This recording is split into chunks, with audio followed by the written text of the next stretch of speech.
तर आपण बघतोय यावेळेची एक महत्त्वाची बातमी, हे दृश्य आपण बघतोय पुण्यातली मुरलीधर मोहोळ तसंच देवेंद्र फडणवीस यांचा गजर करत या ठिकाणी मुरलीधर मोहोळ यांना खांद्यावर उचलून गुलालाची उधळण करण्यात आलेली आहे।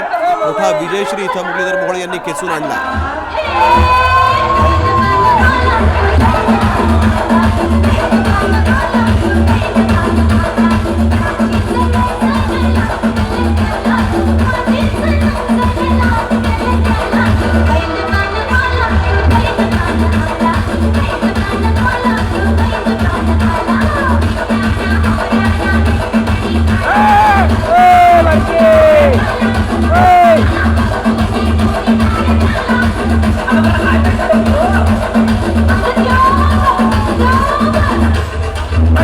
केंद्रीय मंत्री मुरलीधर मोहोळ यांनी अजित पवारांना पुण्यात आव्हान दिलं होतं आणि पुण्यात पुन्हा एकदा मुरलीधर मोहोळ यांनी सत्ता आणून दाखवलेली आहे। मुरलीधर मोहोळ हे पुण्याचे महापौर देखील राहिलेले आहेत आणि यावेळेस मुरलीधर मोहोळ आल्यानंतर कार्यकर्त्यांनी त्यांना खांद्यावर उचलून घेतलं, गुलालाची उधळण करण्यात आली।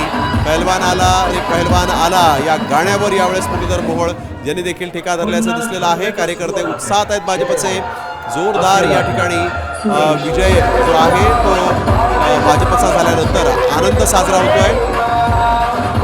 हे पुणे आहे, इथं दादा नाही फक्त अण्णा अशा शब्दात दादांना डिवचण्यात आलेलं आहे, अजित पवारांना डिवचण्यात आलेलं आहे। मुरलीधर मोहोळ यांना पुण्यामध्ये अण्णा या नावानं हाक मारली जाते आणि त्यानंतर आपण बघतोय हे पुणे आपला धुरंधर आपला मुरलीधर असे बॅनर घेऊन या ठिकाणी कार्यकर्ते जे आहेत ते उत्साहात आहेत। बेभान झालेले कार्यकर्ते गुलालाची उधळण करत मुरलीधर मोहोळ यांचं अभिनंदन करत असल्याचं दिसतंय। केंद्रीय मंत्री आहेत मुरलीधर मोहोळ आणि त्यांनी पुण्यात पुन्हा एकदा सत्ता काबीज करून दाखवलेली आहे।